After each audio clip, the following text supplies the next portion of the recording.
प्रधानमंत्री नरेंद्र एक मोदी की महत्वाकांक्षी योजना महत्वाकांक्षी है कि आयुष्मान पूरे भारत योजना देश का को लाभ निरोग रखने हितग्राहियों की, को तभी और प्राप्त उसके होगा लिए जब वह आई है आयुष्मान कार्ड के आयुष्मान बारे में योजना, भली भांति परिचित होंगे। जिसके जरिए भोपाल 5 लाख हॉस्पिटल तक एंड का रिसर्च सेंटर के इलाज संचालक गरीबों के डॉक्टर लिए विशाल मुफ्त में सिंह बघेल कराने ने का कहा कि व्यवस्था आयुष्मान की कार्ड गई की है। योजना के बारे में पूरी जानकारी हमने हासिल होने इस पर ही योजना के इसे बारे में इलाज करना उचित होगा। साथ ही आयुष्मान कार्ड की मेडिकल वैधता को भी डायरेक्टर सुनिश्चित भोपाल करना होगा। Hospital research centre doctor Vishal Singh Baghel ji से बात की। सर, जो आयुष्मान योजना है, इसके बेसिक कंसेप्ट हम समझना चाहेंगे। देखिए, आयुष्मान भारत योजना जो मध्य प्रदेश में कार्यरत है, इसका बेसिक मूलभूत आधार ये है कि जिन लोगों का कार्ड बनना है उन लोगों का कार्ड ही बनता है। और ये जो आयुष्मान कार्ड है 2011 के सर्वे के आधार पर बनता है।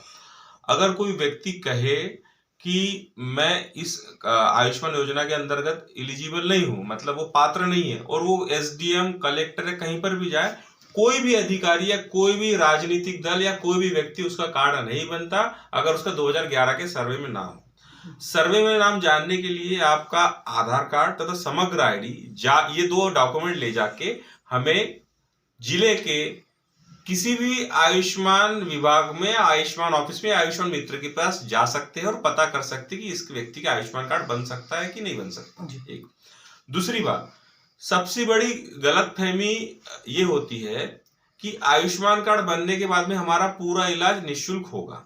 ठीक है, इस बात पे मैं पहले बात करूंगा। हम पहले इस बात पे जाते हैं कि आयुष्मान कार्ड, अब बहुत से आपने भी थोड़ी देर पहले पूछा कि आयुष्मान कार्ड बनने के बाद भी बहुत लोगों के कार्ड रिजेक्ट हो जाते हैं जी। तो बीच के कार्यकाल में कुछ लोगों ने गलत तरीके से कार्ड बनाया, जो अपात्र थे। हाँ बिल्कुल, जिनका 2011 के सर्वे में नाम नहीं था। पोर्टल में कुछ गड़बड़ी करके कुछ क्या है, मैं उसके डिटेल में नहीं जाता ना, मुझे उसकी जानकारी है। गलत तरीके से कार्ड बनाए, जो कि सामान्य जिनके कार्ड बने उनको पता नहीं है। तो ऐसे व्यक्ति जब कार्ड का उपयोग करने हॉस्पिटल में जाते हैं, उस टाइम पे उनका कार्ड ब्लॉक दिखाया जाता है क्योंकि वो अपात्र हो गए। ठीक है, वो पात्र थे ही नहीं कभी। और कुछ लोग जो 2011 के सर्वे में पात्र थे लेकिन बाद में अपात्र हो गए। पात्र अपात्र में कैसे हो गए? हो सकता है 2011 के बाद में उन्होंने कृषि भूमि खरीद ली हो, या 2011 के बाद में उन्होंने इनकम टैक्स भर दिया हो, जो पात्रता के क्राइटेरिया से नहीं आते। तो ऐसे लोगों को भी कार्ड। तो पहली चीज तो आपको ये करना कि आपका जो आयुष्मान कार्ड है वो जेन्युइन है। डॉक्टर साहब, जो बीमारी इसके अंदर आती है, हाँ। इस कार्ड के अंदर आदमी सोचता है 5 लाख का पूरा इलाज फ्री है, तो कौन कौन सी बीमारी इसके अंदर होती है जिसका इलाज आप लोग कर पाते हैं? देखिए, सबसे पहले तो लोगों की ये भ्रांति है कि हमारे पास में कोई कार्ड है, ये 5 लाख का आयुष्मान कार्ड, हम किसी भी हॉस्पिटल में जाएंगे, कोई भी बीमारी होगी हमें ठीक हो जाएगी। बिल्कुल नहीं। सरकार ने इसकी 3 कैटेगरी डिवाइड की है। एक प्राइवेट अस्पतालों के लिए, निजी अस्पतालों के लिए, एक ट्रस्ट हॉस्पिटल्स के लिए, और एक सरकारी हॉस्पिटल्स के लिए।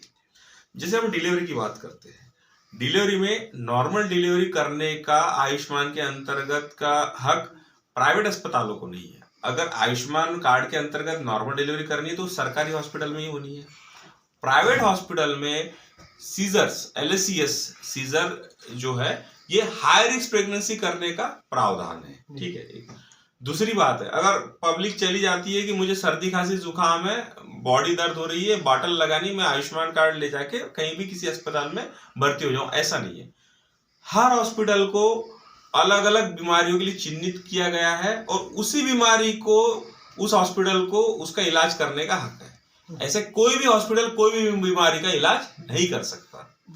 और देखा जाए तो जिस तरह की कोई ये आयुष्मान कार्ड ATM नहीं है कि आप गए किसी हॉस्पिटल में दिया और डॉक्टर उसमें से पैसे निकाल ले आपका इलाज कर दे। देखिए, ये सबसे बड़ी भ्रांति है कि सर हमारे पास में आयुष्मान कार्ड है, इसमें 5 लाख है, आप हमसे 1 भी रुपया मतलब भले आप 2 लाख रुपया निकाल लो।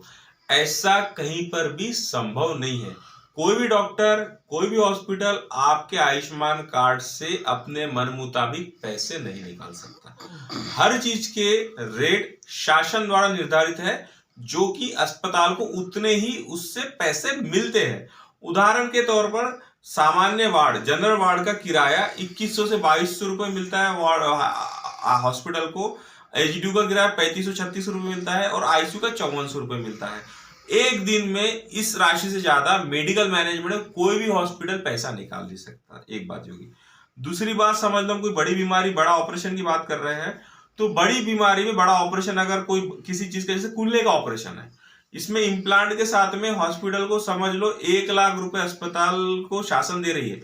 1 लाख में हॉस्पिटल को सब कुछ करना, और 1 लाख का 1,10,000 भी हॉस्पिटल क्लेम नहीं कर सकता, ना आयुष्मान विभाग उसको देता है। राशि फिक्स होती है बीमारियों की, और ऐसा नहीं कि अब हॉस्पिटल अपने मन मुताबिक आयुष्मान से कार्ड पैसा निकालता है। तो लोगों को चाहिए